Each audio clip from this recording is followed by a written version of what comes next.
Salam online Sikikan, kembali lagi di channel ini Amalm.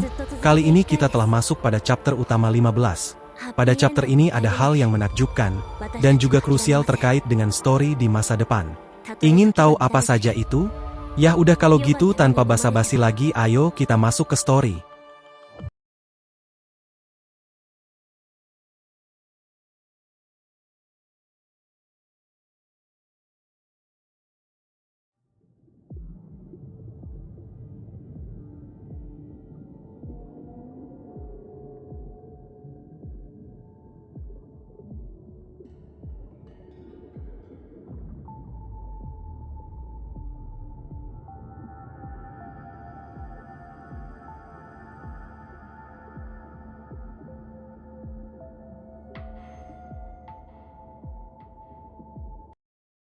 Babilonia, 24 jam sebelum Kerberos menerima misi mereka.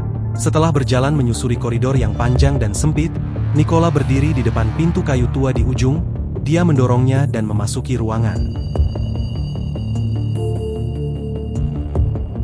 Nikola memasuki sebuah ruangan mewah penuh barang antik, lampu gantung, gorden beludru, meja jati, yang terasa seperti ejekan bagi dunia yang telah hancur. Ia menemukan Collins, pria berambut perak yang dulu dikenalnya di Kurono, bersandar santai di kursi kulit. Dengan nada santai dan penuh keakraban, Collins menyapa Nikola seolah mereka teman lama, memancing rasa jijik dari sang panglima Babilonia. Nikola, yang kini jauh lebih tinggi kedudukannya, tak menyukai cara Collins meremehkannya. Ia langsung menyampaikan protes keras atas tindakan Kurono terhadap Sikikan. Collins menanggapinya dengan nada main-main, menertawakan kekuasaan parlemen dan menyindir bahwa merekalah para pemain lama yang menciptakan aturan sebelum kekacauan terjadi. Nikola menegaskan bahwa mereka berbeda, namun Collins terus menyamakan mereka, menyebut bahwa masa lalu seseorang tak bisa dihapus, dan Nikola tetaplah produk dari didikan yang sama. Ia meragukan motif kedatangan Nikola, mengejek bahwa jika hanya ingin mengutuk Kurono, maka kehadirannya di ruangan itu terlalu dramatis. Sebelum Nikola sempat menjawab, Collins kembali menyela, menegaskan bahwa meski Nikola diundang, ia datang dengan sadar ke ruang belajar pribadi itu. Tanda bahwa ia tahu percakapan ini bukanlah formalitas biasa. Dengan nada licik dan manipulatif, Collins mengingatkan bahwa hubungan mereka dibangun atas pertukaran informasi dibayar dengan izin, namun Nikola yang sudah muak, memperingatkan bahwa ia bisa mencabut izin Collins kapan saja. Kurono menurutnya hanyalah bayangan yang tak bisa masuk cahaya. Jika kebusukan Collins terungkap, dampaknya akan fatal. Collins tetap tenang, yakin bahwa Nikola tak akan mengambil risiko besar hanya untuk satu komandan. Menyebut Komandan Grey Raven sekadar alat tawar, bukan sesuatu yang pantas diperjuangkan oleh Nikola. Namun Nikola menjelaskan bahwa keterlambatannya dalam menangani hal ini sudah memicu kemarahan parlemen, khususnya dari Presiden Hassen. Publik dan tentara garis depan menganggap Grey Raven sebagai simbol harapan, orang yang mengalahkan Polifak, dan mereka tidak akan diam jika Collins terus menahannya tanpa kejelasan. Meski ditekan, Collins menolak melepaskan Grey Raven karena ia merasa belum mendapatkan informasi yang ia cari dari komandan tersebut, tapi akhirnya, ia mengungkap tujuannya. Ia ingin menugaskan Grey Raven dalam misi pelacakan. Telah terdeteksi aktivitas Mind Luna di permukaan, dan Collins yakin hanya Grey Raven yang mampu menemukannya. Sinyal Luna sangat unik, seperti puluhan ribu Mind yang menyatu. Nikola menolak tegas permintaan Collins untuk menugaskan Komandan Grey Raven secara tidak resmi, menegaskan bahwa sebagai panglima tertinggi, ia tak bisa mengabaikan sistem yang telah susah payah dibangun demi menjaga hukum dan ketertiban pasca kiamat. Collins menanggapi dengan sinis, menyebut bahwa stabilitas hanyalah ketenangan dalam peti mati, dan bahwa ambisi Nikola sejatinya lebih besar dari sekadar mempertahankan status quo. Kemudian Collins melemparkan sebuah kantong kertas tua bertuliskan "Top Secret" ke atas meja.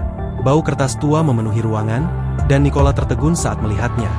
Namun ketika ia hendak mengambil kantong itu, Collins menahan sudutnya dengan jari, menekankan bahwa semua ini datang dengan harga. Nikola kembali menegaskan bahwa misi Grey Raven hanya bisa dilakukan secara resmi melalui pusat logistik operasi. Collins akhirnya setuju untuk meresmikannya, lalu menyebut satuan eksperimental milik Nikola, Kerberos, yang dikomando oleh konstruk dari Kurono. Ia menyarankan Grey Raven dikirim bersama mereka. Setelah hening sejenak, Nikola menyetujui, dengan syarat penugasan Kerberos dialihkan secara resmi. Pengawasan dilakukan oleh orang berprofil bersih, dan semua kembali normal setelah misi selesai. Collins yang puas mendorong kantong kertas itu ke arah Nikola, Setelah menerimanya dan bersiap pergi, Colin kembali bicara, mencemooh betapa data tua dari zaman keemasan masih membuat orang-orang seperti Nicola gelisah. Ia menyebut data itu hanya hasil eksperimen lama dari Dewan Sains sebelum kehancuran, yang telah berpindah tangan di pasar gelap, jatuh ke Daedalus dan berahit ke tangannya. Colin bertanya apa yang membuat data itu begitu penting bagi Nicola. Sebelum Nicola bisa menjawab, Colin menutup mulutnya sendiri dengan isyarat, diam. Mengatakan bahwa tak ada rahasia yang bisa bertahan selamanya selama mereka berada di kapal yang sama. Nicola menjawab dengan dingin. Jika begitu, maka semua tentang Kurono pun tak akan selamanya tersembunyi. Colin tidak merespons, dan Nicola pun pergi meninggalkan ruangan, menutup pintu di belakangnya.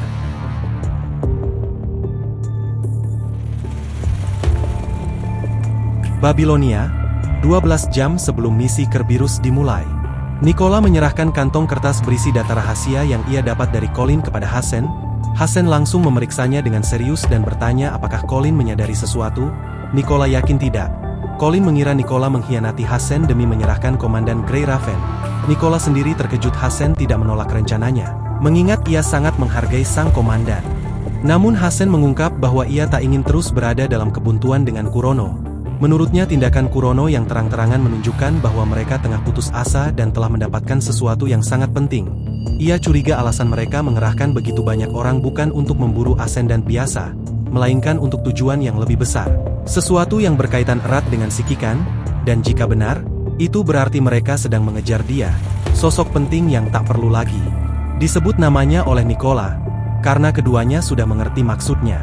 Hassen menjelaskan bahwa demi menyelidiki lebih dalam, mereka butuh tindakan cerdas. Jika ia sendiri terlihat berkompromi dengan Colin, maka rencana mereka bisa terbongkar. Karena itu, Nicola dengan reputasi dan perbedaan pendapat yang sering ditunjukkan kepada Hassen, menjadi topeng yang sempurna. Nicola pun memperingatkan bahwa Colin pasti menyadari pentingnya data tersebut, dan kemungkinan telah menyimpan salinan.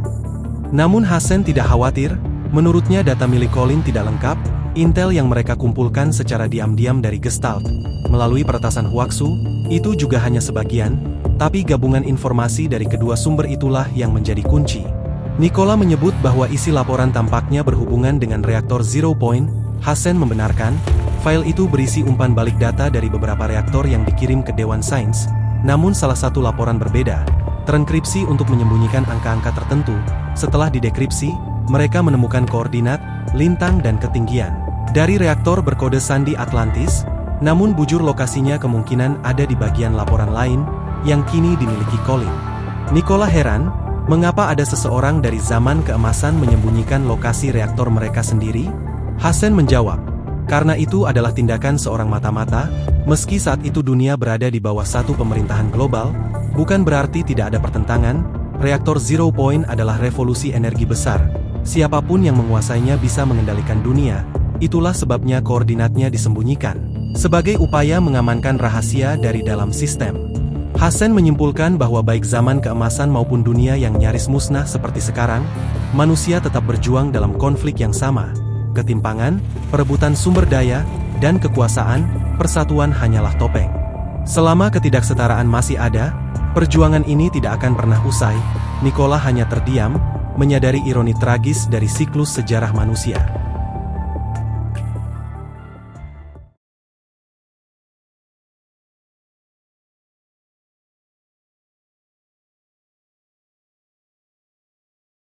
Dua jam setelah misi Kerberos berakhir, Kurono memisahkan ketiga anggotanya dan menginterogasi mereka secara terpisah di zona karantina. Khawatir mereka akan berkolusi, Vera tetap tenang saat diinterogasi, menjelaskan bahwa penyerang mereka adalah sosok tanpa pikiran yang menyebut dirinya Voodoo, dan sempat menyerang Rowland sebelum mengejar mereka. Mereka dituduh menyimpang dari rute dan memutus koneksi. Lah, emang misi pencarian ada rutenya? Bahkan Vera membantah keras, kan memang misi mereka mencari Luna tanpa rute tetap. Ia juga menegaskan bahwa misi sudah berakhir, sehingga Kurono tidak lagi punya wewenang atas mereka. Sikap keras Vera membuat tentara Kurono siaga, tapi ia tidak menunjukkan tanda menyerang. Julukannya, kematian berambut merah, sempat disebut, lalu Vera menanggapinya dengan sinis. Situasi mulai memanas, namun dihentikan oleh prajurit Kurono yang menyatakan mereka akan segera dijemput untuk membuat laporan. Vera pun meminta untuk bertemu kembali dengan timnya. Kurono memberitahu Vera bahwa salah satu anggota timnya BPH-22 menunjukkan fluktuasi abnormal dalam main selama misi. Mereka mencurigai adanya pengaruh dari musuh dan memutuskan untuk mengkarantina anggota tersebut. Karena seluruh tim telah bersentuhan dengan tipe musuh baru, ketiganya akan diamankan dan diobservasi secara terpisah. Yah, emang gak masuk akal pasukan Kurono nih. Suka ngadi-ngadi. Namun tepat setelah itu, sebuah luka tipis muncul di pipi prajurit Kurono. Vera telah bergerak tanpa ada yang melihat, meski bertipe support, kecepatannya sebanding dengan seorang attacker. Para tentara langsung mengarahkan senjata ke arahnya. Tapi Vera tetap tenang dan tak bergeming, menegaskan untuk jangan perlakukan mereka seperti kalian memperlakukan Grey Raven. Ia tahu permainannya. Kurono meminta menurunkan senjata, tapi Vera hanya menatap dingin. Di saat yang sama, terdengar suara geraman liar dari 21 di ujung zona karantina, lalu diikuti keributan oleh Noctis yang juga menuntut untuk bertemu kaptennya. Rupanya Kurono menyampaikan perlakuan serupa kepada seluruh anggota Kerberos. Vera menyadari bahwa dibanding dua rekannya, ia adalah yang paling tenang. Namun sebelum ia sempat tertawa, sebuah pesan diam-diam masuk langsung ke sistem pendengarannya, menghentikannya seketika. Vera menerima dua set koordinat di modul visualnya. Salah satunya berjarak kurang dari 5 km dari tempatnya berada, dan satunya berada jauh. Dia memahami bahwa ini adalah misi solo dan segera mengerti apa yang harus dilakukan. Vera menyarungkan pedangnya dan memberikan sinyal dengan bersiul, yang bergema di seluruh zona karantina.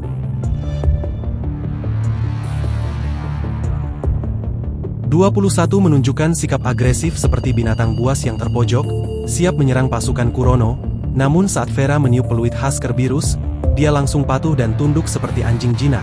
Peluit ini bukan strategi rumit, melainkan perintah sederhana untuk menghentikan aksi brutal mereka, layaknya menarik tali kekang anjing liar. Dari kejauhan Noctis juga mendengar peluit itu dengan kesal, melemparkan seorang prajurit Kurono dan berteriak pada Vera, mempertanyakan mengapa mereka dilarang bertindak.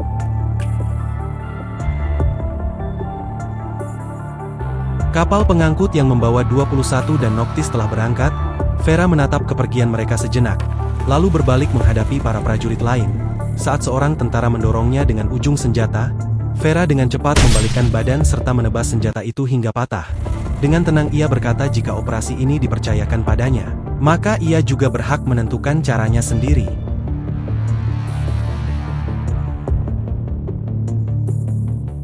Sikikan merasakan hembusan angin dan aroma tanah segar yang tak biasa. Sejak terhubung dengan konstruk mirip binatang, indera penciumannya tampak meningkat. Aroma alami itu terasa asing di lingkungan logam seperti Babilonia. Saat ia mencoba memahami situasi, mendadak terdengar suara benturan keras, diikuti suara tebasan tajam. Sebuah cahaya terang membanjiri ruangan saat lubang muncul di dinding kotak logam tempat ia terkurung. Dalam kilatan cahaya, sosok berselimut merah muncul dan mengayunkan pedangnya dengan kecepatan luar biasa. Para tentara Kurono tumbang satu persatu. Saat bilah pedang itu mengarah ke Sikikan, ia menutup mata, bersiap menghadapi rasa sakit. Namun suara logam bertubrukan terdengar, bukan rasa perih. Rantainya terputus. Pedang itu membebaskannya. Saat membuka mata ia melihat sosok familiar, ialah Vera. Dengan tenang Vera menyapanya seolah tidak terjadi apa-apa, namun segera kembali ke sikap agresifnya. Setelah melempar para penjaga Kurono keluar, Vera menghampiri Sikikan yang masih bingung dengan tempat mereka berada. Saat Vera hendak menjawab, suara mesin yang keras dari kejauhan mengganggu. Ekspresinya berubah serius lalu ia membelah dinding logam lain, memperlihatkan kabin pesawat transportasi di baliknya. Sikikan menyadari bahwa ia berada di bumi, bukan di Babilonia seperti yang ia kira. Koneksi jarak jauh terasa aneh. Rebecca menghubunginya setelah pertemuan langsung, dan ada gemparingan yang ia rasakan. Semua itu membuatnya sadar ada yang tidak beres. Vera mengonfirmasi bahwa sejak koneksi jarak jauh pertama, Sikikan sudah dipindahkan ke bumi. Ruangan gelap di pesawat hanyalah ilusi. Vera telah menghancurkan sebagian besar Kurono konstruk, tapi bala bantuan akan segera datang. Ia meminta Sikikan menutup pintu belakang, lalu masuk ke kokpit dan menerbangkan pesawat untuk melarikan diri.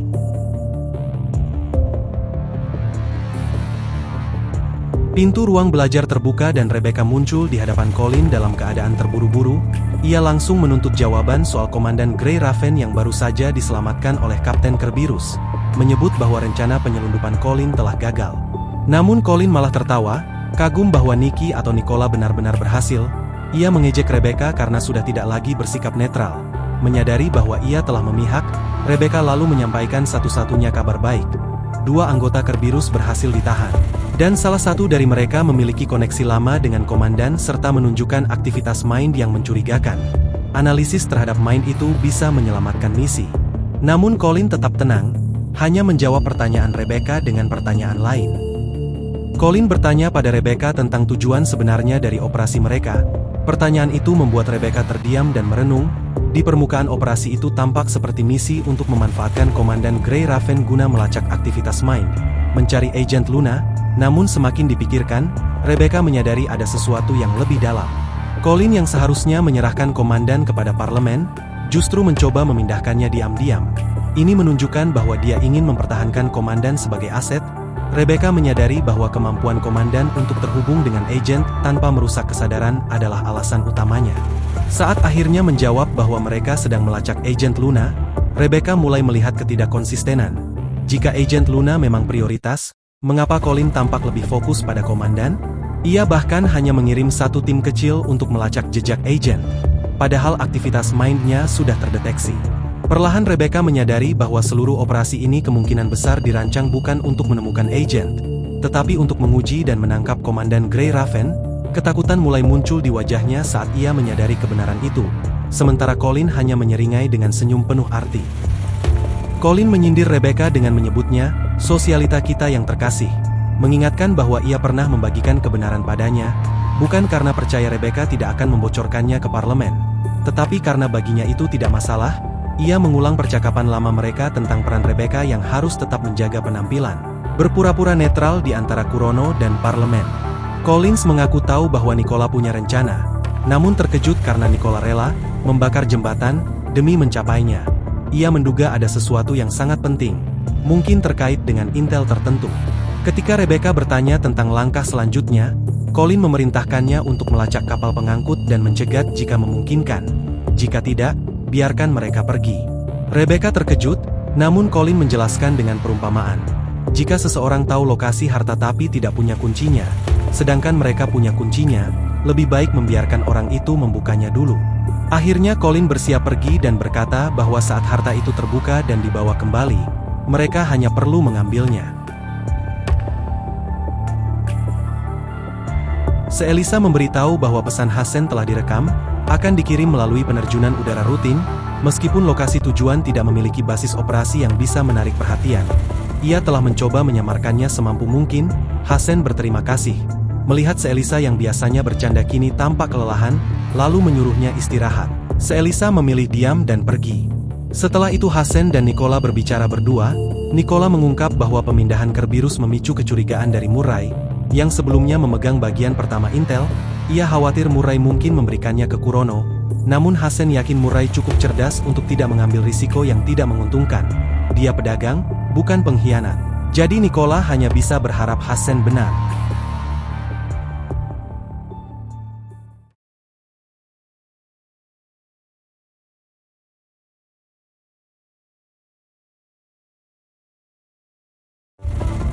Nosel berbentuk lonceng menyala saat campuran oksigen bahan bakar menggerakkan pesawat. Kapal pengangkut yang ditumpangi mereka lepas landas dengan kecepatan tinggi. Sikikan merasakan tekanan luar biasa akibat akselerasi pesawat, membuatnya sulit bernapas serta memicu rasa sakit dari luka lamanya. Tubuhnya lemas dan mual. Vera yang meski bukan pilot hebat, mencoba menyesuaikan sudut terbang setelah melihat kondisi Sikikan. Walau ia tetap tidak memperlambat laju pesawat karena mereka sedang dikejar.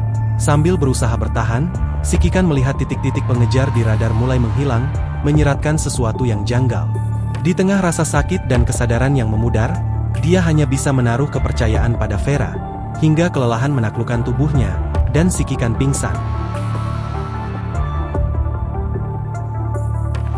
Terbangun di dalam kabin pesawat, menemukan dirinya telah diberi infus oleh Vera yang berlutut di sampingnya. Vera memeriksa kondisi Sikikan, tapi ia tetap menunjukkan sikap dingin khasnya. Setelah sadar Sikikan bangun, Vera mengetes kondisi lukanya dengan menekan bagian dada, membuat Sikikan meringis kesakitan dan terbangun sepenuhnya. Vera lalu melempar tas infus padanya dan kembali ke kokpit. Dalam suasana tenang, Sikikan menanyakan apakah Vera yang memberikan pertolongan pertama. Vera membenarkannya sambil mengejek ringan. Ketika Sikikan mengucapkan terima kasih, Vera menggodanya dengan mengatakan bahwa ucapan itu tidak cukup. Ia bahkan menaruh ujung pedangnya di leher Si Kikan sambil berkata, "Dirimu sendiri." Meski bernada menggoda, Si Kikan tahu Vera tidak serius menjualnya. Saat ditanya tentang timnya, Vera berubah dingin sambil menahan kekhawatiran, menegaskan bahwa timnya bukan pecundang seperti milik Si Kikan, mereka bisa menjaga diri sendiri. Namun ekspresinya yang penuh tekanan memperlihatkan bahwa ia sama seperti Si Kikan yang merindukan Grey Raven. Vera juga menyimpan kekhawatiran meski enggan menunjukkannya.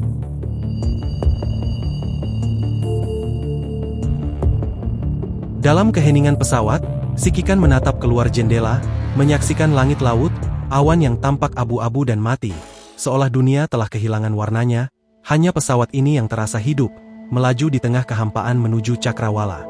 Saat penglihatannya mulai lelah karena pemandangan yang monoton, sesuatu muncul di kejauhan. Bayangan runcing menembus permukaan laut, disusul oleh yang lain, hingga seluruh bentuknya tersingkap perlahan. Yang muncul bukan matahari, tapi sebuah struktur luar biasa, keajaiban buatan manusia. 6 menara logam menjulang mengelilingi satu menara pusat yang lebih tinggi, membentuk formasi kolosal di tengah laut. Si Kikan terpukau oleh kemegahan serta skalanya yang begitu besar, jauh melampaui apapun yang pernah ia lihat, bahkan tak sebanding dengan Pulau Verne. Ia hanya bisa terdiam, merasa kecil di hadapan keagungan struktur ini, menahan napas seolah takut membangunkan sesuatu yang tertidur di dalam benteng raksasa ini.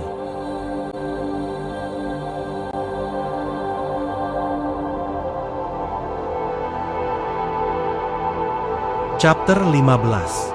Percikan Terakhir.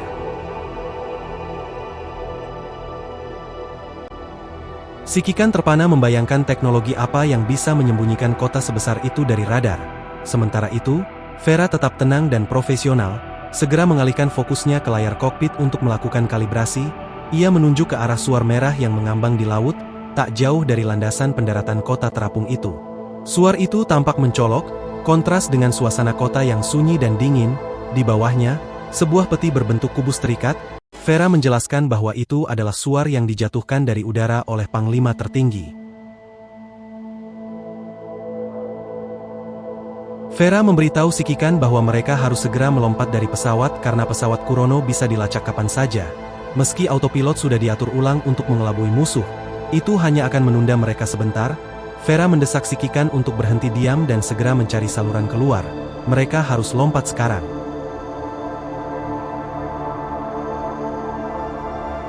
Mereka terjun bersama menggunakan parasut putih bertanda A.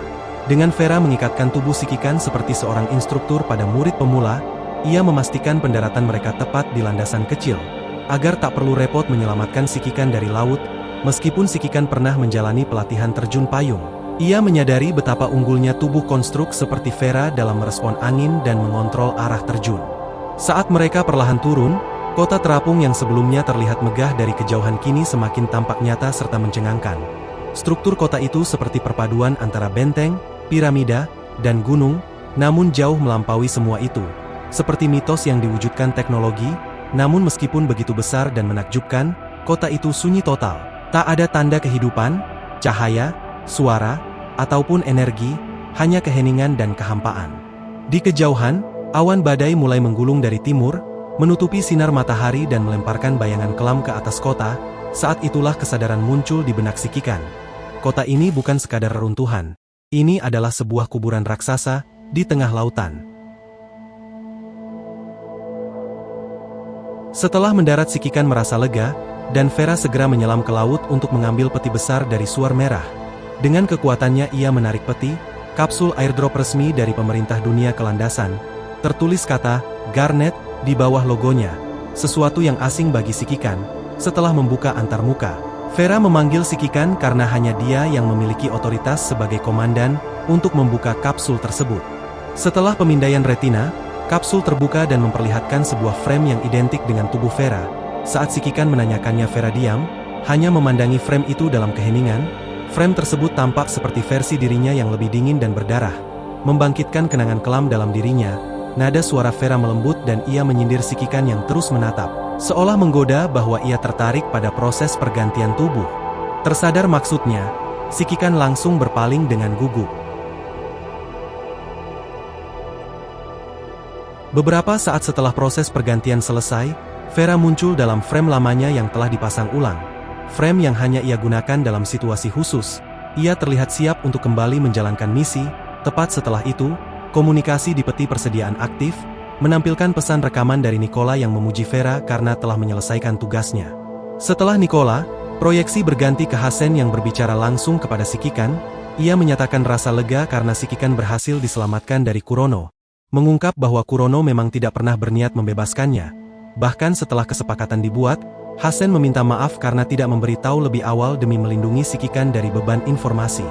Hasen lalu menyebutkan bahwa tempat mereka berdiri saat ini adalah kota metropolitan di Samudra Atlantik, warisan terbesar dari zaman keemasan, dan saksi bisu awal mula kegelapan akibat virus punishing. Ia menekankan betapa pentingnya tempat itu dalam sejarah manusia, menyiratkan bahwa misi mereka kini menyangkut masa lalu dan masa depan dunia. Tepat sekali. Kota tempat kamu berdiri dulunya adalah reaktor Zero Point, atau reaktor titik nol.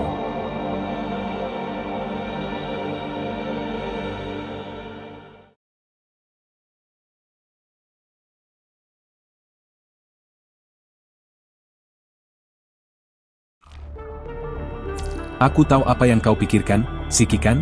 Kita berdua tahu bahwa virus punishing pertama kali muncul di dalam ruang reaktor titik nol pertama sebelum menyebar dan menginfeksi seluruh dunia. Itu benar. Reaktor titik nol pertama. Tidaklah bijaksana untuk menaruh semua telur dalam satu keranjang. Mengingat kebijaksanaan politik mereka, orang-orang yang berkuasa selama zaman keemasan juga tidak mempertaruhkan semua yang mereka miliki dalam satu reaktor. Mereka telah membangun kota reaktor lainnya. Kamu berdiri di salah satunya sekarang. Reaktor titik nol adalah rahasia yang paling tersembunyi saat itu, dan sampai sekarang masih tetap ada. Informasi mengenai interior dan keberadaan mereka masih sangat rahasia. Itulah sebabnya kita kehilangan semua informasi tentang mereka ketika virus punishing menyebar dan menciptakan perpecahan dalam peradaban. Tapi kami akhirnya mendapatkan lokasi salah satunya melalui sarana khusus baru-baru ini. Disitulah kamu berada sekarang. Reaktor laut ini diberi nama sandi, Atlantis. Anggap saja ini bagian dari utopia Plato. Bagaimanapun, ini pernah berisi harapan manusia akan sebuah utopia. Setelah virus ini merebak, kita kehilangan sebagian besar teknologi mutakhir yang dikembangkan saat itu. Kami tidak tahu apa yang menyebabkan virus punishing menyebar, atau apakah semua keberadaannya berhubungan dengan reaktor titik nol. Karena informasi ini sangat rahasia, pemerintah dunia bahkan telah kehilangan semua data penelitian tentang energi nolpan. Tanpa menelusuri bagaimana hal itu dimulai dan memahami cara kerjanya, kita tidak akan pernah menemukan cara untuk benar-benar melawan virus punishing. Namun reaktor titik nol pertama terbakar ketika melepaskan neraka di bumi. Tetapi tidak semua reaktor mengalami wabah pada waktu yang sama. Karena perbedaan dalam kemajuan penelitian mereka, arah, atau hal lain yang belum kita ketahui, Atlantis masih utuh. Kami ingin kamu menyelidiki reaktornya bersama Kapten Kerberos. Kemajuannya mungkin tidak sama seperti yang pertama, tapi kita sangat membutuhkan lebih banyak informasi. Jadi, cari tahu sebanyak yang kamu bisa. Ini adalah operasi khusus yang hanya dapat dilakukan oleh kamu sekarang. Kamu dan Kapten berada dalam situasi yang sangat aneh saat ini. Jika pencarian Kurono terhadap Luna adalah operasi yang sah, maka tindakan dan penyelamatan Kapten Kerberos tidak ada bedanya dengan pengkhianatan. Tapi tindakan Kurono bukanlah operasi standar, dan mencoba membawamu pergi dari Babilonia telah menyebabkan keributan. Mengingat betapa kacau dan kusutnya segala sesuatunya sekarang, tidak ada lagi yang sah. Jadi aku telah memutuskan bahwa ini adalah titik persimpangan di mana kami membawamu kembali ke jalur yang benar. Meskipun Babilonia hanya bayangan dari dunia manusia di masa lalu, kompleksitas hati manusia tidak berkurang sedikit pun, baik di permukaan maupun di udara. Terlalu banyak orang dengan agenda rahasia, mata serta telinga mereka ada di sini. Mengirim tim ke Atlantis langsung dari Babilonia, akan membuat orang-orang yang tidak ingin kita beritahu akan waspada. Itu sebabnya aku memutuskan untuk memanfaatkan fakta bahwa kamu sudah muncul ke permukaan, untuk meminta kamu bertanggung jawab atas operasi rahasia ini. Semakin terang cahayanya, semakin besar bayangan yang ditimbulkan, tetapi itu juga berarti bahwa kebenaran akan lebih tersembunyi. Jika semua orang telah memutuskan untuk bertaruh pada kamu, maka mari kita bertaruh habis-habisan. Untuk saat ini, kamu adalah buronan dan operator misi. Tentu saja jalan memutarmu tidak akan sia-sia. Aku punya firasat bahwa apapun yang kamu temukan di sini akan memengaruhi tindakan Babilonia, dengan kata lain, masa depan umat manusia. Ketenaran, itu akan lebih dari cukup bagi kami untuk menjadikanmu sorotan di hadapan publik. Pada gilirannya, kamu tidak akan lagi menjadi bidak catur antara Babilonia dan Kurono, pengorbanan yang tidak masuk akal dalam perjuangan kita yang tiada akhir. Kamu akan dilindungi oleh tatapan orang-orang, dan kamu akan menjadi mercusuar harapan mereka. Jadi, aku akan menunggu kabar baikmu tentang Babilonia. Dia sudah menjelaskan semuanya, jadi aku tidak akan mengulangi.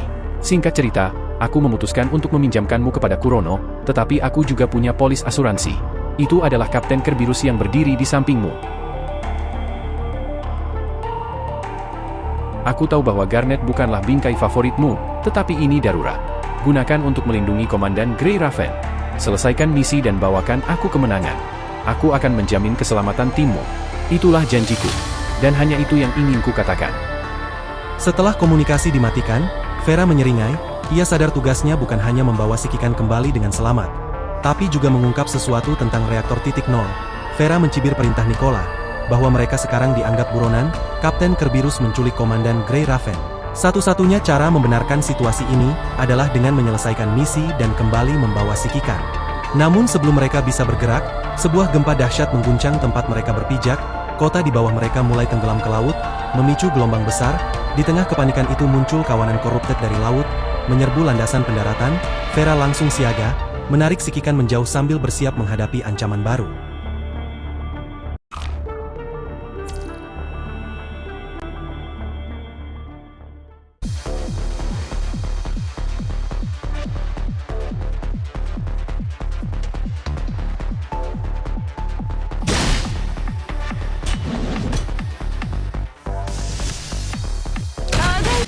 Membantai para korupted, lalu naik ke atas. Saat di atas mereka berdua terpesona dengan pemandangan Atlantis. Namun tidak boleh lengah, karena korupted datang lagi. Saat membereskannya, Vera melihat ada air benteng di kejauhan. Setelah korupted terakhir dikalahkan, Vera bersantai sejenak, namun kota tetap terus tenggelam. Ia segera menyimpulkan bahwa peristiwa ini tidak disebabkan oleh serangan korupted. Mengamati struktur di sekitarnya, Vera menduga kota ini dirancang untuk menyamar serta menyelam seperti kapal selam, lengkap dengan kamuflase optik, pelindung radiasi, dan mekanisme perendaman. Si Kikan menanyakan kemungkinan ada orang lain yang memicu mekanisme itu. Vera menyetujui, menyebut bahwa korupted seperti yang mereka lawan tak cukup cerdas untuk melakukannya. Berarti kemungkinan ada pihak ketiga yang sudah lebih dulu memasuki kota.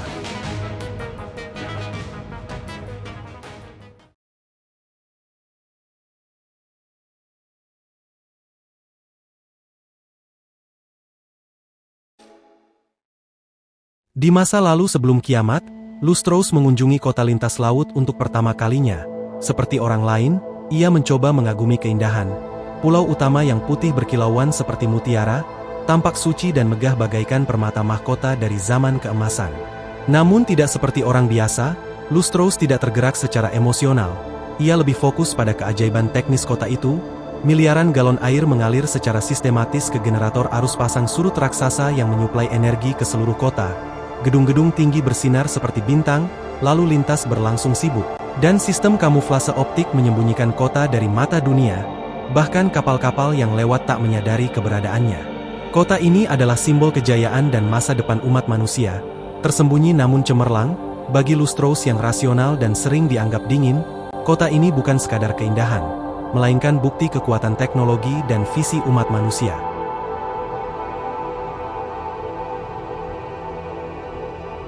Saat menginjakan kaki di landasan sambil menatap kota yang dilalui laut, Lustros merasakan sesuatu yang asing baginya, emosi. Jantungnya berdebar, pikirannya berpacu, seperti roda gigi yang bergerak cepat di dalam kota dan dirinya sendiri, bukan rasa kagum biasa, melainkan kesadaran akan momen penting yang akan mengubah segalanya. Pemandunya salah paham mengira Lustros hanya terkesima oleh keindahan kota. Ia mengingatkan bahwa hari itu adalah hari tenggelam. Musim memancing telah tiba. Saatnya untuk menyembunyikan kota dari kapal yang lewat. Kota akan tenggelam selama sebulan. Mereka akan berpindah ke fasilitas bawah laut, tempat semua kebutuhan telah disiapkan. Lustros menuruti saran pemandu. Ia melihat matahari untuk terakhir kalinya. Namun baginya, matahari bukan simbol kehidupan, melainkan hanya bola fusi nuklir, terbatas dan membutuhkan bahan bakar. Energi titik nol jauh melampaui itu. Jika bisa diekstraksi, ia akan merevolusi segalanya. Umat manusia tak perlu lagi menaklukkan matahari. Mereka bisa melampauinya. Dengan keyakinan itu, Lustros menatap ke depan. ia melangkah menuju Ferry tanpa menoleh lagi.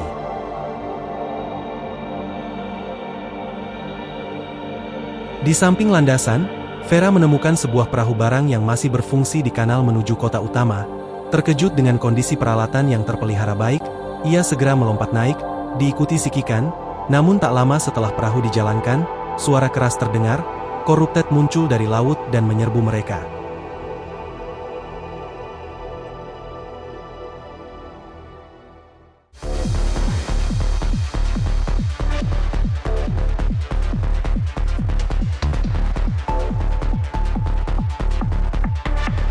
Perjalanan dimulai, dan mereka berdua mulai diserang oleh Corrupted. Yah, memang cukup aneh di era kiamat seperti ini, peralatan di sini masih berfungsi dengan baik, bahkan seperti tak pernah ada bencana di sini. Namun ada yang janggal, Vera menyadari bahwa Corrupted yang mereka hadapi, sepertinya berasal dari luar kota ini. Keren juga fight scene di sini, Bang. Yah, gua mikirnya juga gitu sih, Meng. Apalagi kalau diadaptasi jadi animasi, pasti bakal keren banget aksi kejar-kejaran di sini. Yah, tapi buat gua begini aja udah keren sebenarnya. Jadi inget scene di chapter 10 yang naik motor, Bang. Bener juga tuh. Emang 11-12 kerennya ama itu scene. By the way, di sini kan laut, Meng. Kenapa lu gak sekalian nyari ikan aja? Toh airnya juga udah aman karena ada anti radiasi di sini. Mancing di sini mah gak ada ikannya, Bang. Mending mancing keributan di grup FB soal kasus pay letter 30 Juni. Anjir, lu sarkas banget bahas gituan, Meng. Saatnya kabur.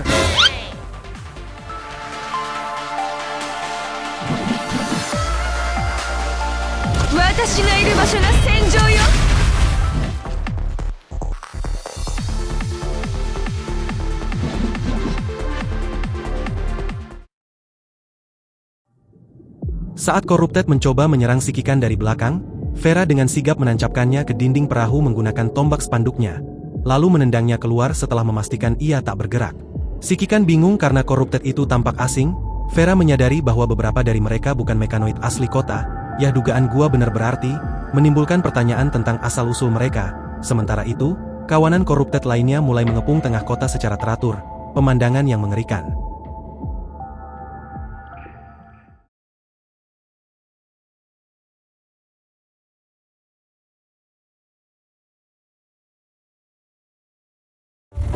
Empat jam sebelum dua tamu dari Babilonia tiba, seorang makhluk lain datang ke Atlantis dari laut dalam, membawa gerombolan Corrupted. Ia tampak seperti ratu, tapi Lamia tahu ia hanyalah parasit, meski tak membencinya. Lamia sadar kini ia harus berpikir sendiri. Saat menyentuh permukaan, ia merasakan nostalgia dan membenarkan bahwa orang itu tidak berbohong. Ia akhirnya menemukannya. Lamia memanjat reruntuhan sambil membawa kubus putih. Ia menemui robot 421, lalu berlutut di depannya karena tersandung. Ia telah menemukannya. Saat robot hendak mengambil kubus itu, Lamia menahan, meminta bantuan satu hal lagi. Ia telah lupa tentang lokasi penting yang selama ini ia cari, hanya mengingat sebagian koordinatnya. Tempat itu adalah obsesi serta tujuannya. Lamia ragu, tapi akhirnya bertanya apakah ia bisa mempercayai robot itu. 421 menjawab dengan yakin, meminta kubus itu dan menawarkan bantuan penuh, sambil penasaran terhadap rahasia sang ascendant yang tampak putus asa ini.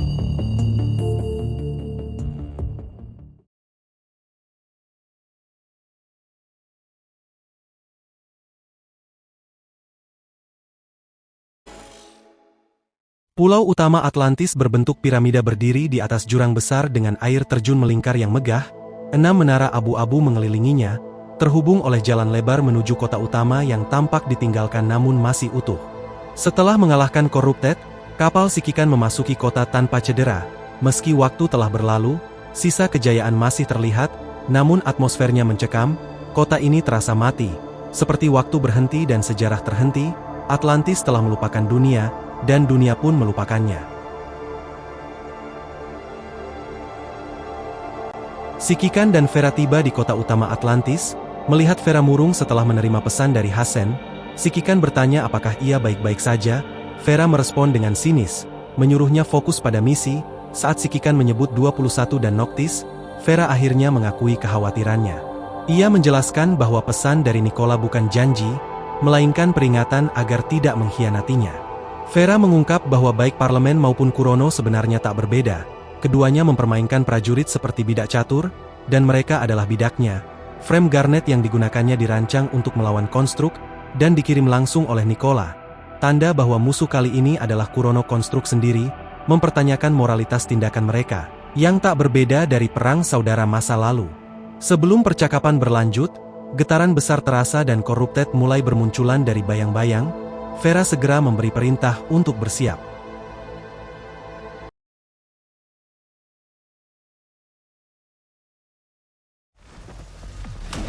Bertarung melawan Corrupted, Vera mencurigai beberapa Corrupted dan dinding dari struktur tempat ini, merasa ada yang aneh. Bahkan beberapa sistem isolasi masih berfungsi, namun musuh datang lagi, mereka harus cepat membereskannya karena tak punya banyak waktu.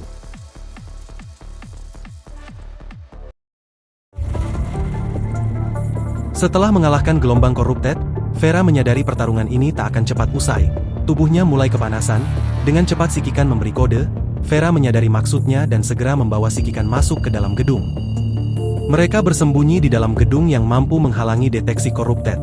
Setelah bahaya lewat, Vera duduk kelelahan dengan luka dalam di lengannya. Luka yang ia dapat saat melindungi Sikikan. Meski selalu berkata tak peduli, kenyataannya Vera menjaga Sikikan tetap aman. Saat Sikikan meminta maaf, Vera menolak simpati itu, lalu mulai mengobati lukanya sendiri dengan cekatan. Dalam percakapan yang tenang namun getir, Vera meluapkan kemarahannya. Ia merasa semua ini, parlemen, Kurono, misi mereka, adalah kebodohan. Ia marah, bukan hanya pada situasi, tapi juga pada dirinya sendiri karena tetap menjalankannya. Ia mengecam mereka yang terus bermain kekuasaan bahkan di ambang kehancuran dunia, dan mengkritik keras eksploitasi energi titik nol, yang ia yakini sebagai penyebab utama bencana. Sikikan hanya bisa diam, karena ia tahu Vera benar. Atlantis kini hanyalah kuburan dari kesombongan manusia.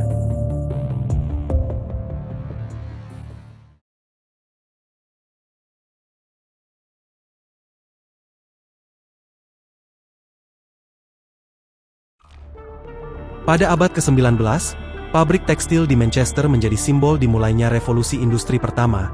Kini, Lustros percaya bahwa reaktor titik nol di Atlantis akan memicu revolusi industri berikutnya. Seperti Manchester dulu, Atlantis tak pernah tidur, lampu terus menyala, mesin tak pernah berhenti, dan para peneliti bergerak tanpa henti antara laboratorium dan asrama.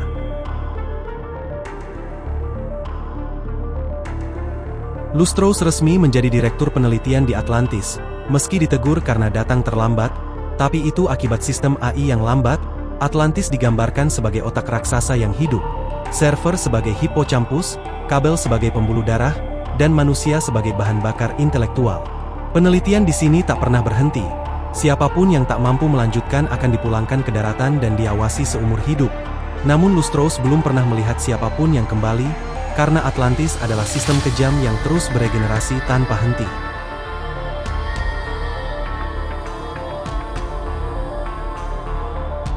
Saat memasuki ruang konferensi, Lustros menyadari beberapa wajah lama telah digantikan. Tanpa ragu, ia memulai rapat, menganggap mereka hanya roda gigi kota. Semua hadir, meski tak seorang pun membayangkan bahwa penelitian mereka akan membawa harapan di masa depan.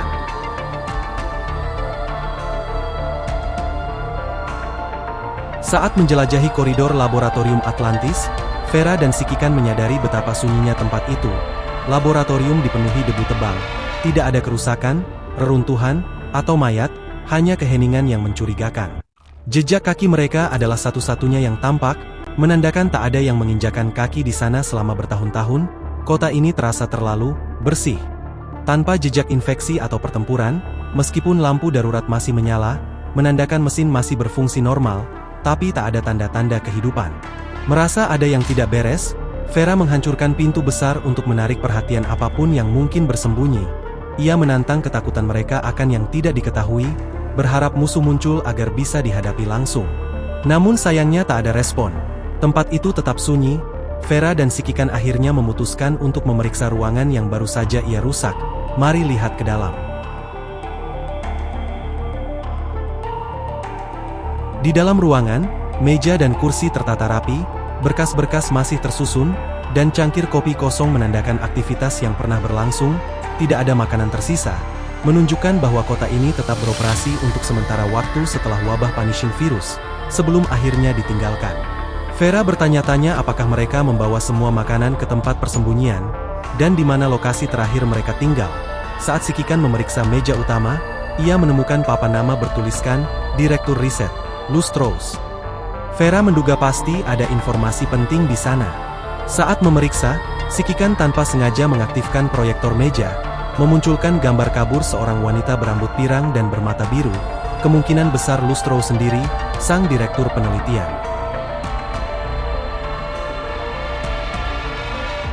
Dalam rekaman proyeksi, Lustros menjelaskan bahwa mereka 2 kali gagal berkomunikasi dengan daratan selama panggilan rutin, melanggar mandat kerahasiaan, ia menyetujui penggunaan frekuensi publik dan akhirnya menerima kabar mengerikan. Penyebaran Punishing Virus yang berasal dari reaktor titik nol pertama. Atlantis, yang telah tenggelam saat wabah merebak, lolos dari infeksi awal, namun kini berada dalam risiko, mereka segera menjadikan pencegahan infeksi sebagai prioritas utama. Virus ini dapat menginfeksi manusia dan mengendalikan mechanoid, menjadikan markas mereka sangat rentan. Ketika kapal pasokan dari daratan mendekat dan hanya mengirimkan suara sinyal tanpa menjawab radio, Lustros memutuskan, atas saran Direktur Logistik, untuk menenggelamkan kapal itu demi mencegah risiko penyebaran virus ke Atlantis. Jadi jelas sekarang kenapa Atlantis tidak terinfeksi. Baiklah lanjut lagi guys. 4 kapal selam ditugaskan memantau luar pangkalan, 2 mematuhi perintah untuk menenggelamkan diri, sementara 2 lainnya mencoba menyerang pelabuhan dan dihancurkan oleh sistem pertahanan. Setelah insiden itu, ia mengadakan pertemuan untuk menentukan masa depan Atlantis. Usulan untuk menyiarkan lokasi dan menerima pengungsi ditolak karena risiko infeksi, saran untuk kembali ke daratan juga ditolak. Atlantis bukan tempat penyelamatan, dan peneliti mereka tidak bisa menyelamatkan umat manusia secara langsung. Fokus mereka tetap pada penelitian reaktor titik nol, satu-satunya cara untuk memahami asal-usul Punishing Virus. Lustros menegaskan bahwa melindungi Atlantis adalah bentuk kontribusi terbaik mereka bagi kelangsungan umat manusia. Ia mengalihkan fokus penelitian untuk meniru lingkungan reaktor pertama guna menelusuri asal virus. Namun laporan dari reaktor lain telah terhenti, dan ia hanya bisa berharap mereka belum melampaui batas. Meski keputusannya didasarkan pada logika, Lustros mengaku ragu. Untuk pertama kalinya, ia merasa perlu meyakinkan dirinya 2 kali. Ia menulis jurnal ini sebagai pengingat bahwa segala keputusan yang diambil adalah yang terbaik menurut akal dan tanggung jawabnya. Setelah proyeksi Lustros berakhir, Vera mengejek keputusan para peneliti yang tetap mencoba meniru reaktor pertama, menyebut mereka bodoh karena tak belajar dari sejarah. Namun dalam nada suaranya, Sikikan menangkap rasa frustrasi pribadi. Ketika Sikikan menyebut mereka mungkin tak melihat kejadian itu sebagai pelajaran, Vera menuduhnya sama seperti mereka, seorang pion parlemen. Vera mengungkit bagaimana meski Sikikan dan Grey Raven telah menyelamatkan dunia, mengalahkan Polifak, menghentikan Red Tide, tapi mereka justru dicurigai dan dieksploitasi. Ia heran mengapa Sikikan tetap rela mempertaruhkan nyawanya. Namun Sikikan menjawab bahwa ia tidak melakukannya demi parlemen, melainkan demi kemanusiaan.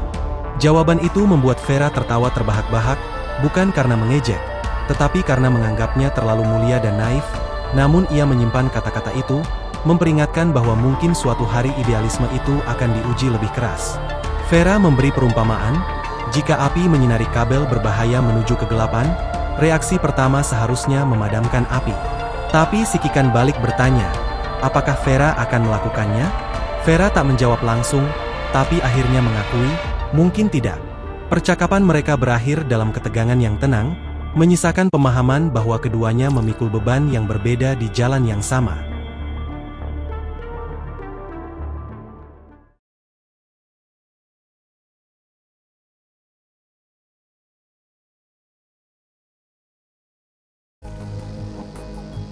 Mereka meninggalkan kantor setelah memastikan tidak ada lagi hal berguna selain jurnal para peneliti. Di luar, langit mulai dipenuhi awan petir yang mendekat dari timur, menandakan badai besar akan segera tiba. Kota yang mereka pijak semakin tenggelam. Landasan pendaratan utama sudah tak terlihat. Hanya beberapa kota satelit yang masih muncul di atas permukaan air. Vera menilai ada 2 pilihan. Mencari cara menghentikan tenggelamnya kota, atau langsung menuju reaktor untuk mencari informasi sebelum semuanya hancur. namun mereka tidak tahu lokasi pasti reaktor atau keberadaan pihak lain yang mungkin masih hidup. Sikikan mencermati bahwa para corrupted di area ini tampak berbeda. Vera menjelaskan bahwa sebagian berasal dari bot pembersih pangkalan, yang hanya terinfeksi ringan, sedangkan sisanya mungkin datang dari laut sebagai pembawa punishing virus. Mesin-mesin pangkalan masih menunjukkan sedikit kontrol karena infeksi yang belum berlangsung lama. Melihat kehancuran ini, Vera menyebut tempat ini sebagai akhir dari sebuah surga. Tapi ia juga tidak peduli pada nasib kota. Ia hanya ingin menemukan reaktor titik nol. Frustrasi muncul karena penghalang elektromagnetik masih aktif meskipun tidak ada manusia tersisa. Sikikan mengusulkan untuk mencoba berkomunikasi dengan bot pembersih yang masih mungkin memiliki logika aktif. Vera awalnya ragu, tapi mulai mempertimbangkan usulan itu.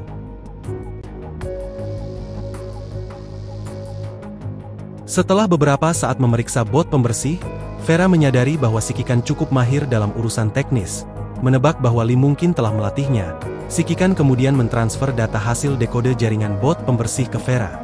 Dari data tersebut diketahui bahwa semua bot berada dalam satu jaringan lokal, yang memiliki rute patroli membentuk pola seperti sarang 3 dimensi, dengan setiap cabangnya merupakan koridor atau pipa, namun mereka tidak memiliki denah area inti dari sarang tersebut. Mencurigai bahwa pusat dari pola itu adalah sesuatu yang penting, mungkin sebuah area terlarang bahkan bagi bot, yang berarti tempat itu hanya bisa diakses oleh pihak berizin tinggi. Sikikan menyimpulkan bahwa tempat tersebut kemungkinan besar adalah lokasi reaktor titik nol, dan Vera setuju. Mereka lalu memutuskan untuk turun menuju pusat sarang tersebut. Sikikan mengingatkan waktu mereka yang semakin sempit. Ya, Vera sudah tahu, kini satu hal yang tersisa adalah menembus penghalang elektromagnetik.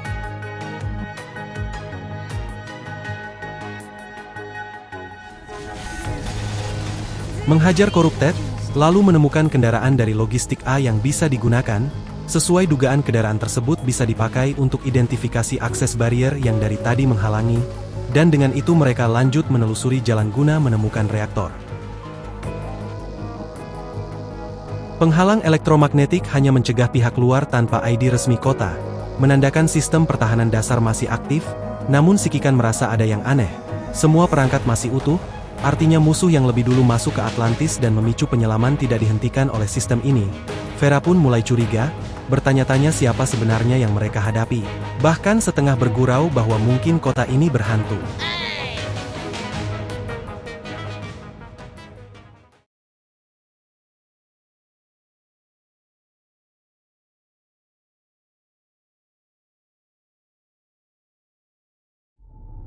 Tiga bab ke depan berisikan perjalanan Sikikan dan Vera mencari jalan menuju reaktor. Jadi saya di sini akan menceritakan kondisi dalam perjalanan. Seperti yang diharapkan, beberapa kompartemen kedap air tidak berfungsi lagi. Air terus mengalir dari sisi kiri, tapi sisi kanannya tidak. Diduga ada sesuatu yang menyumbatnya. Ya, mereka harus keluar dari sini secepatnya.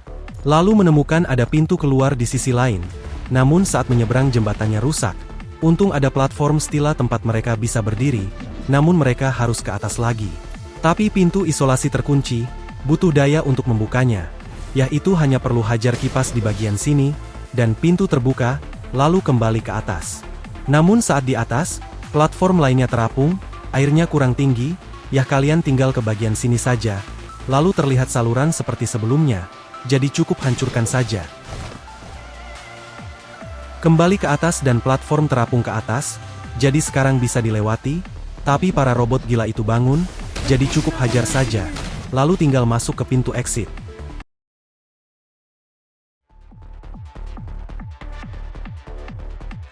Ini adalah bagian kedua dari bab Overlock. Pada stage ini cukup hajar corrupted yang muncul. Yah, wajarlah yah lagi perjalanan ketemu corrupted.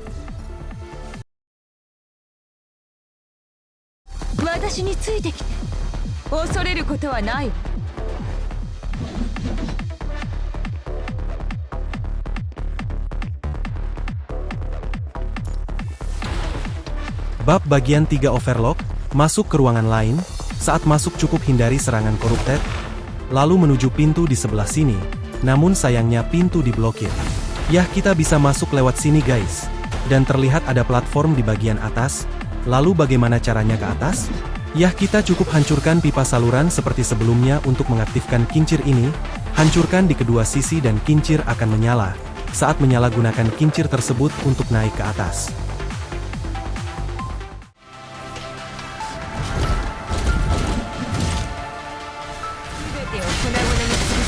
Ia sudah di atas, cukup hajar para korupted dan perjalanan selesai.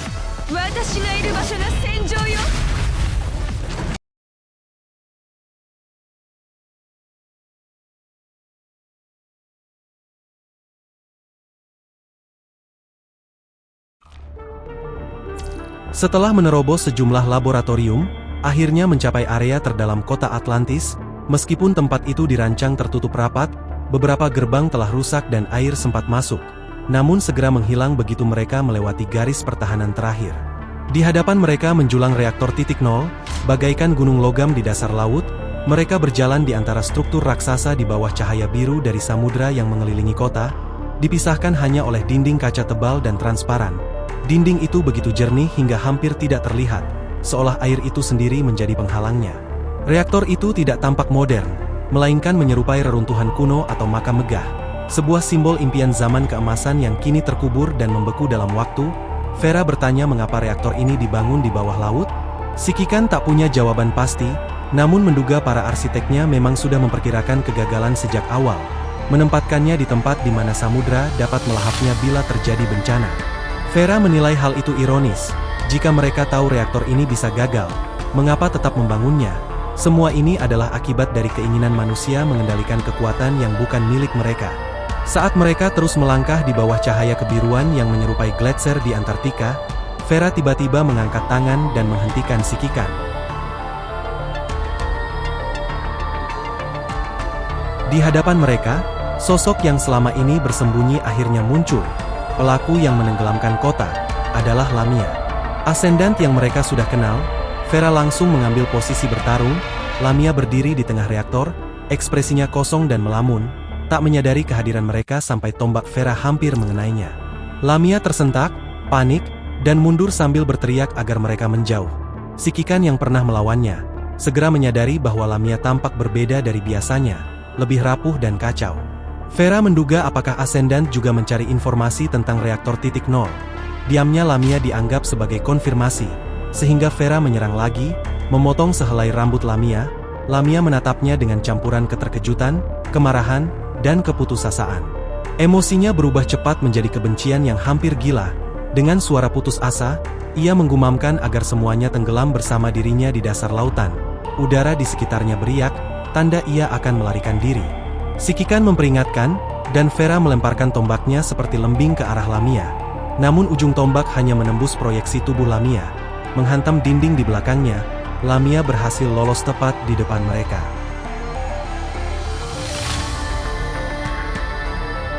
Suasana kembali tenang setelah Lamia menghilang. Vera menarik tombak spanduknya dari dinding dengan kening berkerut. Bagaimana seorang Ascendant seperti Lamia bisa mengetahui lokasi rahasia ini? Padahal Presiden sendiri menyebut koordinatnya sangat tertutup. Lalu Sikikan menunjuk panel kontrol sebagai kemungkinan jawabannya. Mereka bergegas menuju panel di tengah reaktor. Vera sempat khawatir apakah mereka sudah terlambat untuk mengakses sistem. Namun Sikikan meyakinkan bahwa ia telah mendapatkannya. Berkat pengetahuan yang ia pelajari dari Lee, ia bisa menavigasi sistem yang ternyata tidak terlalu rumit. Namun harapannya pupus ketika identifikasi biodata gagal. Semua opsi operasi terkunci, hanya menyisakan perintah untuk melanjutkan penenggelaman kota. Angka kedalaman di layar terus bertambah, menandakan kota makin tenggelam. Vera mendesah kesal, heran bagaimana Lamia bisa mengoperasikan sistem pusat yang kini tertutup rapat itu. Tepat saat ia mengucapkannya, layar lain tiba-tiba aktif, menampilkan rekaman sebuah pertemuan. Dalam rekaman itu, Lustros memimpin rapat darurat dengan para direktur pangkalan. Direktur komunikasi melaporkan bahwa semua komunikasi radio keluar gagal. Peralatan mereka baik-baik saja, tapi relay dan penerima tidak merespon. Baik satelit maupun server daratan tidak aktif, mengindikasikan seluruh jaringan komunikasi permukaan dan orbital telah runtuh. Ketika diminta skenario terburuk, ia menjawab, peradaban manusia di luar pangkalan mungkin telah musnah. Skenario lebih baik pun dianggap hampir mustahil, karena kemungkinan kerusakan serentak semua infrastruktur komunikasi mendekati nol. Lustros menerima kesimpulan itu dan beralih menanyakan kondisi internal. Direktur administrasi melaporkan pangkalan tetap stabil, personel di posnya, dan komunikasi antar departemen berjalan lancar. Peralatan, mekanis maupun digital, juga berfungsi baik. Direktur Logistik melaporkan persediaan pangan cukup untuk 15 bulan jika rantai pasokan daratan benar-benar terputus. Namun, Lustros menyadari bahwa untuk meneliti ulang insiden reaktor pertama, mereka butuh waktu setidaknya 21 bulan. Lustros lalu bertanya berapa lama persediaan bertahan jika jumlah personel dikurangi. Dengan mengalihkan semua sumber daya ke Departemen Penelitian, persediaan bisa diperpanjang hingga 23 bulan, cukup untuk penelitian. Namun Direktur Medis memperingatkan risiko.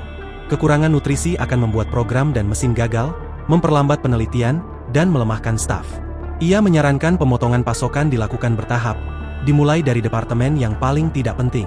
Lustros menyetujui saran itu dan merinci urutan pemotongan: administrasi, logistik, medis, komunikasi, robotika, data, lalu penelitian. Keputusan ini disepakati dalam diam. Direktur administrasi pun mengemasi dokumennya, siap menyampaikan keputusan tersebut ke stafnya. Setelah rekaman rapat selesai, layar berkedip dan menampilkan sosok Lustros, yang mulai berbicara langsung ke kamera. Ia menjelaskan bahwa video ini akan otomatis diputar bagi siapapun yang mencoba mengakses sistem komando pusat, sebagai pesan bagi generasi mendatang atau pencari yang penasaran. Lustros menceritakan kondisi pangkalan 3 tahun setelah wabah punishing virus. Mereka memulai lockdown serta menjatah makanan dengan ketat. Saat persediaan semakin menipis, mereka membuat kesepakatan diam-diam. Para peneliti inti diprioritaskan, sementara departemen lain dikorbankan satu persatu. Departemen administrasi adalah yang pertama dieliminasi, diikuti logistik, medis, komunikasi, robotika, dan data. Mayat-mayat mereka dikubur di laut untuk mencegah wabah penyakit. Hanya tim riset yang tersisa, dengan Lustros sebagai orang terakhir dalam daftar kematian. Bahkan anak-anak non-staf ditempatkan di posisi tengah daftar untuk alasan konsumsi rendah dan pertimbangan etika, meskipun keputusan itu memicu perdebatan moral di antara staf. Nada suara Lustros dingin dan mekanis, seperti seseorang yang telah mematikan sisi kemanusiaannya demi bertahan. Ia menyebut log aktivitas 3 tahun terakhir tersimpan di server Departemen Data jika masih utuh. Setelah merinci nasib pangkalan, ia bersiap menjelaskan pencapaian terakhir penelitian mereka. Reaktor titik nol sangat rahasia, tetapi jika aku menontonnya sekarang, aku pasti sudah tahu bahwa ada satu reaktor seperti itu di fasilitas ini. Setelah lockdown, kami mencoba membuat ulang kegagalan reaktor pertama untuk mencari tahu bagaimana punishing virus pertama kali muncul. Singkat cerita, kami gagal. Kami mengulangi beberapa langkah dari log terakhir reaktor itu dan berhasil menciptakan lingkungan serupa, namun punishing virus tidak muncul. Koreksi, bukannya tidak muncul, tapi tidak bisa diamati. Aku tidak tahu siapa yang sedang menonton ini sekarang dan apakah kamu memiliki pengetahuan tentang hal itu atau tidak, jadi aku akan mencoba sebaik mungkin untuk menjelaskannya dalam istilah awam. Laporan dari seluruh dunia dan reaktor pertama memberitahu kami apa dampak fisik yang akan terjadi ketika punishing virus muncul. Kami tidak mengamati virus tersebut secara langsung, namun peralatan kami mendeteksi fenomena tersebut. Mereka menghilang segera setelah mereka bermanifestasi. Bagaikan tetesan air hujan, kami tidak dapat melihat virusnya, yang ada hanya riak yang ditimbulkannya ketika virus tersebut mengenai air. Dengan kata lain, suatu jenis energi menyerap mereka. Jika departemen dan aku memiliki persediaan makanan untuk 2 tahun lagi, kami mungkin dapat mengetahui mengapa hal itu terjadi. Namun, semua stafku sudah meninggal sekarang, dan aku baru saja menghabiskan roti lapis terakhirku. Kami sudah berusaha sejauh yang kami bisa. Aku tidak dapat menangkap tetesan air hujan itu, tetapi aku menemukan airnya. Air yang menyerap virus punishing. Akan membutuhkan waktu lama bagiku untuk menjelaskan detailnya, tetapi aku menyebut teknologi itu sebagai berkas Omega. Aku sudah memasukkannya ke dalam sakuku. Aku akan menuju ke observatorium di bagian tertinggi kota setelah rekaman ini. Aku tidak memiliki sampel dan peralatan untuk mengulangi eksperimen kami, jadi aku tidak dapat menjamin bahwa file Omega akan berfungsi di luar basis ini. Mesin dingin itu menunjukkan sedikit kehangatan sesaat, dengan kesedihan yang terkubur di bawahnya. Bagaimanapun juga, pencari, wahai pencari, kalian telah menempuh perjalanan sejauh ini. Ini adalah hadiahmu. Aku pikir kami telah menyelesaikan bagian kami dengan luar biasa. Aku harap kamu juga menyelesaikan bagianmu. Sekarang, carilah warisan kami. Lustros mendesah. Benar, aku tidak berencana untuk mengatakan hal berikut dalam rekaman ini. Kata-kata sentimental selalu memengaruhi penilaian rasional seseorang. Tapi ku pikir harus memberi kita semua satu kesempatan terakhir untuk menjadi ceroboh. Setelah pertemuan itu, ada beberapa di antara kami yang mempertanyakan apakah kami telah melakukan hal yang benar. Sementara yang lain teguh dalam jawaban mereka. Mereka percaya kami telah membuat pilihan yang tepat. Secara jujur, virus yang menghancurkan dunia lahir dari reaktor titik nol pertama.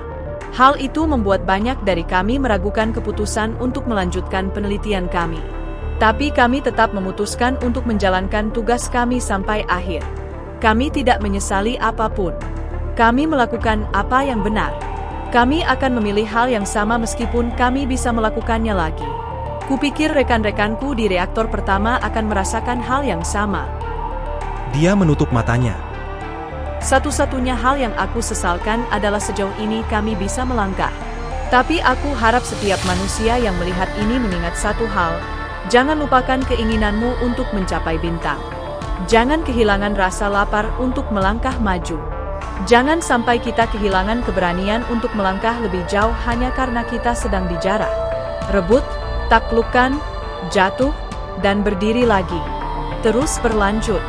Aku percaya umat manusia akan memiliki masa depan yang cerah. Aku menyerahkan semua yang kami miliki ke tanganmu.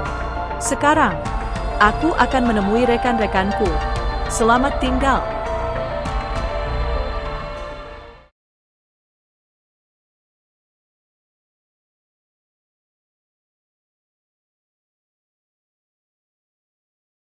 Rekaman berakhir, semua pertanyaan Sikikan selama perjalanan kini terjawab, tidak ada evakuasi, tidak ada jenazah, semua orang bertahan hingga detik terakhir, otak raksasa di atas Samudera Atlantik terus berpikir sampai bahan bakarnya habis, meninggalkan hanya sedikit abu, namun percikan terakhir masih tersimpan aman di puncak mercusuar. Vera melangkah mundur, menyeringai seperti orang gila meski berkata lirih, ia menyadari orang-orang di sini sama gila dengan dirinya, terus bereksperimen, gagal, bereksperimen, dan gagal lagi. Air mata mengalir saat ia teringat masa lalu, membunuh, bertahan hidup, dan membunuh lagi. Lalu Nicola pernah menjanjikan jalan penuh penderitaan, tapi dengan cahaya di ujungnya. Vera memejamkan mata, lalu menatap Sikikan, mengungkit tentang obor. Kali ini ia tidak akan mematikannya. Ia ingin mencari tahu apa yang ada di ujung kegelapan, dan menemukan orang yang memasang kabel peledak, lalu menghajarnya. Jangan kehilangan keberanian untuk melangkah lebih jauh hanya karena kita sedang dijarah. Rebut, taklukkan, jatuh, berdiri lagi, dan terus berlanjut. Dan Sikikan bilang, kalau begitu kita sama saja seperti mereka, begitu juga presiden serta lainnya. Itulah sebabnya kita berdiri di sini sekarang. Karena kisah kemanusiaan adalah kisah perjuangan melawan rasa takut dan ketidaktahuan. Pada mulanya manusia takut terhadap binatang, kemudian mereka takut terhadap api, lalu para dewa.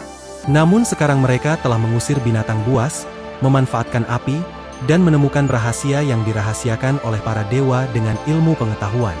Semua orang takut akan hukuman dan kematian, tapi tak seorang pun pernah berhenti karenanya. Jika iya, manusia pasti percaya bahwa bumi adalah pusat alam semesta. Mereka dulu mengira api dan kilat adalah murka para dewa, mereka akan bersembunyi di pepohonan dari pemangsa. Namun Newton mengatakan bahwa manusia sedang bermain di tepi pantai dekat samudera kebenaran. Atau mungkin kita berdiri dalam kegelapan, takut akan hal yang tidak diketahui dalam kegelapan. Namun justru karena itu kita menaikkan obor kita lebih tinggi setiap saat, karena kita penasaran. Itu adalah keberanian yang paling murni dan paling mendasar, anugerah terbesar yang telah diberikan oleh evolusi selama 2 juta tahun kepada kita. Disitulah letak gunung itu, sehingga kita punya keinginan untuk mendakinya, mengalahkan rasa takut kita untuk terjatuh, walau kita tahu akan memilih hal yang sama meskipun kita akan mengulanginya lagi. Vera menyebut Sikikan gila, tapi Sikikan justru tersenyum sambil berkata, karena perlu seseorang untuk mengenal seseorang. Namun tiba-tiba terdengar retakan di dinding kaca. Tekanan air terlalu tinggi, mereka sepakat satu-satunya cara menghentikannya adalah menangkap Lamia, yang punya izin mengendalikan sistem, jika ia juga mencari energi titik nol, tujuannya jelas ke puncak menara. Lantai di bawah sikikan berguncang hebat.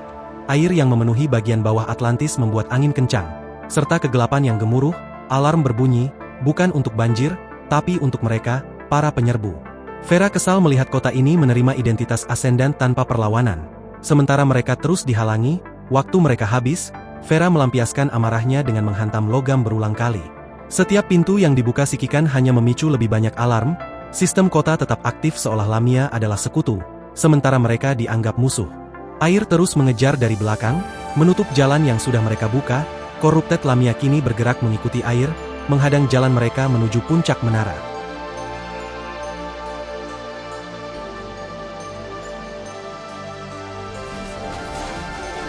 Seperti yang dibilang barusan, para Corrupted menghalangi akses mereka menuju puncak menara, dan sekarang mereka menghajarnya.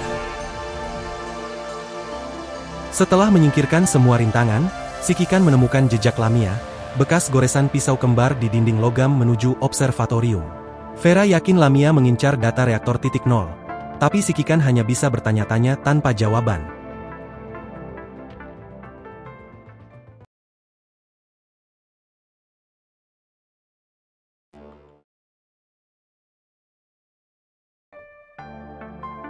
Setelah pertemuan terakhir itu, Lustros mengaku sempat mengira akan ada lebih banyak pertentangan. Direktur administrasi menutup koper logamnya dan tersenyum. Mengingat malam pertama saat Lustros menjadi direktur, ia pernah menyeret Lustros keluar dari lab untuk makan malam bersama para direktur lainnya. Saat itu Lustros menyebut pangkalan ini seperti otak yang terus melakukan metabolisme. Direktur administrasi kemudian bertanya, apakah penting apa yang dipikirkan karbon dioksida dan natrium yang dihasilkan dari metabolisme? Lustros menjawab tegas bahwa yang penting hanya pemikirannya. Direktur administrasi pun menyuruh Lustros melakukan apa yang harus dilakukan. Direktur data menimpali dengan memastikan mereka akan melakukan pekerjaan mereka. Lustros menatap mereka satu persatu dan memberi senyum samar, mengatakan bahwa bekerja bersama mereka adalah suatu kehormatan. Direktur administrasi membalas bahwa kehormatan itu miliknya, harapan agar Atlantis bisa memimpin revolusi industri berikutnya. Namun jika ia tak sempat melihat hari itu tiba, ia rela mati di tempatnya. Sebelum pergi, ia berpesan kepada Lustros untuk bertahan selama mungkin, meminta maaf karena Lustros harus menanggung semua beban di akhir. Lustros berdiri di depan jendela observatorium, menatap kota tak bernyawa di dasar laut. Ia menyadari semakin lama suatu benda bersinar, semakin mudah ia terlupakan saat jatuh. Semua orang yang dikenalnya telah tiada, dan kini ia seperti obor terakhir yang goyah di tengah badai, dan siap padam. Di luar, awan gelap menutupi langit dengan sedikit celah cahaya perak. Lustros menutup mata, merasakan hangat di pipinya, lalu berbisik bahwa ia masih menyimpan sedikit kelemahan dalam dirinya. Ia mendesah, teringat perannya sebagai bendera bagi semua orang. Sebuah simbol yang tak boleh menunjukkan hati atau kelemahan. Selama bendera itu berdiri, orang-orang maju tanpa rasa takut demi impian mereka, tapi kini, semua yang dipimpinnya telah gugur, membakar diri mereka demi manusia, dan bendera itu pun menjadi manusia kembali. Ia mengulang kata-kata direktur administrasi, menyadari ia mungkin tak bisa menepati janji untuk bertahan lebih lama. Observatorium yang dulu menjadi tempat favorit mereka kini sepi, hanya Lustros yang tersisa, duduk di kursinya, menatap matahari terbenam untuk terakhir kalinya. Ia merasa lelah, siap menyerahkan segalanya pada generasi berikutnya. Dalam hati hanya satu penyesalan yang tersisa, ia pernah bermimpi pergi ke ujung alam semesta. Dengan senyum tipis, ia berbisik lirih. Siapa yang mengira pada akhirnya ia akan pergi dengan lembut ke dalam malam yang indah itu. Suara terakhirnya pun lenyap bersama sinar matahari terakhir.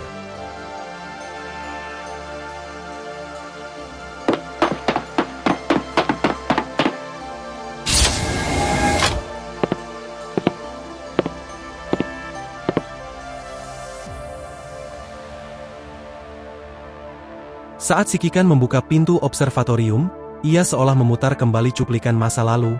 Angin laut masuk membuat ruangan berkabut. Di kursi wanita yang dilihat sikikan di video duduk tenang. Tubuhnya kering, masih mengenakan pakaian yang sama. Rasa sedih memenuhi ruangan. Vera mendekat dan berlutut di hadapan tubuh itu, lalu menemukan peti persediaan berisi makanan di sampingnya. Menyadari Lustros tidak mati kelaparan tetapi memilih mengakhiri hidupnya. Mata Vera melebar sebelum ia tertawa histeris, menutupi emosi yang lebih dalam.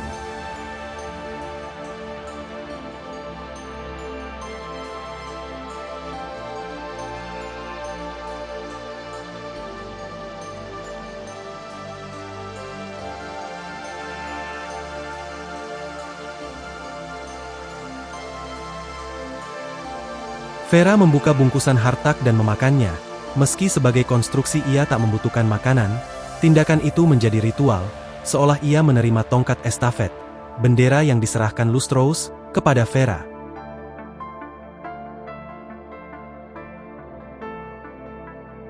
Vera berjanji akan mengambil semua impian, masa depan, dan keinginan Lustros.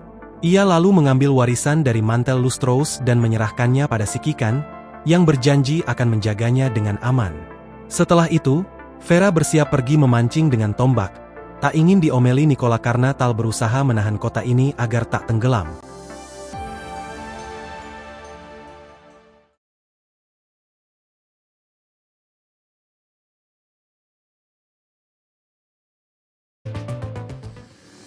Langit terbuka dan hujan turun deras. Vera melompat ke atap dan menemukan Lamia berdiri tidak jauh dari sana. Lamia mengangkat kepalanya sedikit, menatap langit, membiarkan hujan mengenai wajahnya.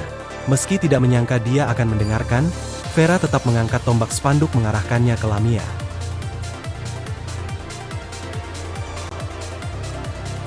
Hei, gadis ikan. Aku tidak tahu apa urusanmu dengan kota ini, tapi sebaiknya kau nonaktifkan perintah penenggelaman saat ini juga, atau tombak ini akan menembusmu. Kau dengar aku?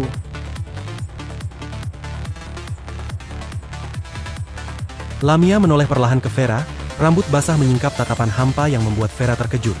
Tatapan yang sama seperti miliknya di hari hujan saat semua temannya tewas. Dengan suara putus asa, Lamia bersumpah tak akan menyerahkan apapun, lalu menghunus pedang kembarnya yang berkilat seperti busur komet. Sambil menangis, ia menyerang Vera dengan penuh amarah.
てを私の邪魔をするな。私がいる場所が戦場よ。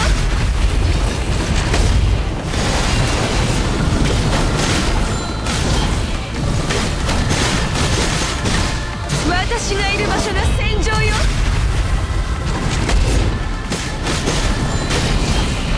私の邪魔をするな。ずいぶんいい度胸してるわ。全てを粉々に潰すのは最高だ。私がいる場所が戦場よ。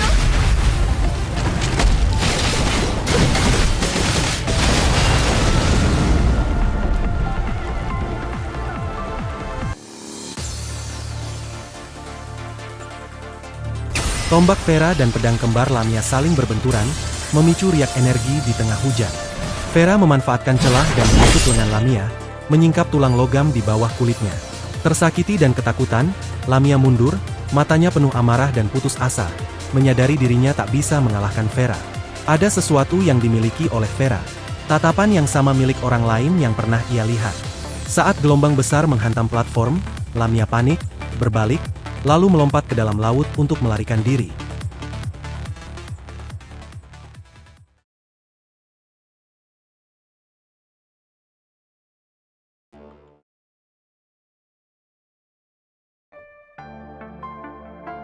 Kota itu tenggelam sepenuhnya, menyisakan hanya atap observatorium yang terlihat di tengah laut berombak. Vera berlutut dengan tombak di tangan, frustasi karena gagal menangkap Lamia untuk menghentikan perendaman. Dia mempertanyakan tindakannya, sesuatu yang jarang dia lakukan. Suara mesin mendekat, sebuah pesawat Babilonia dengan logo Grey Raven muncul di langit. Vera mendongak, lelah, namun gempa besar kembali mengguncang kota yang tenggelam.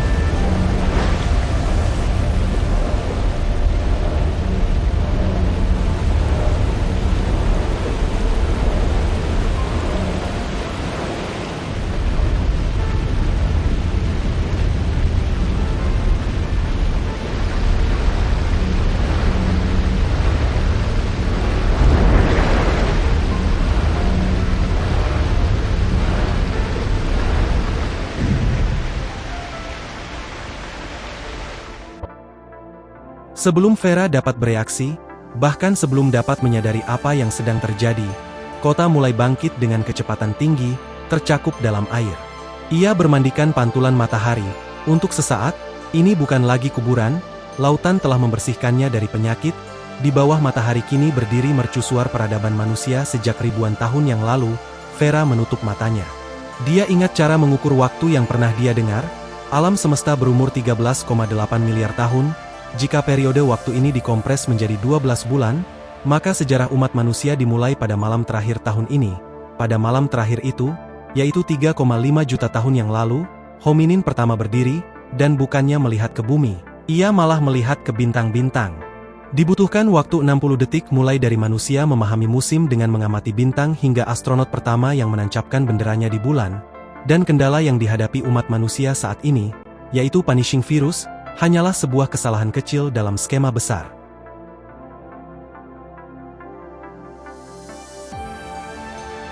Diterangi sinar matahari, Vera berjalan dan menatap langit, seolah melihat sosok wanita itu di sana. Ia mengulurkan tangan, hampir menyentuh masa depan. Seperti astronot Apollo 11 yang menancapkan bendera di bulan, Vera menancapkan tombak panjinya ke tanah, tindakan naluriah untuk mengklaim wilayah. Sama seperti manusia yang pernah menaklukkan bumi dan bulan, kini Babilonia telah menaklukkan bumi sekali lagi.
Dan chapter utama 15 selesai, chapter yang cukup menakjubkan bagi saya pribadi, karena makna yang terkandung dalam story ini benar-benar mendalam.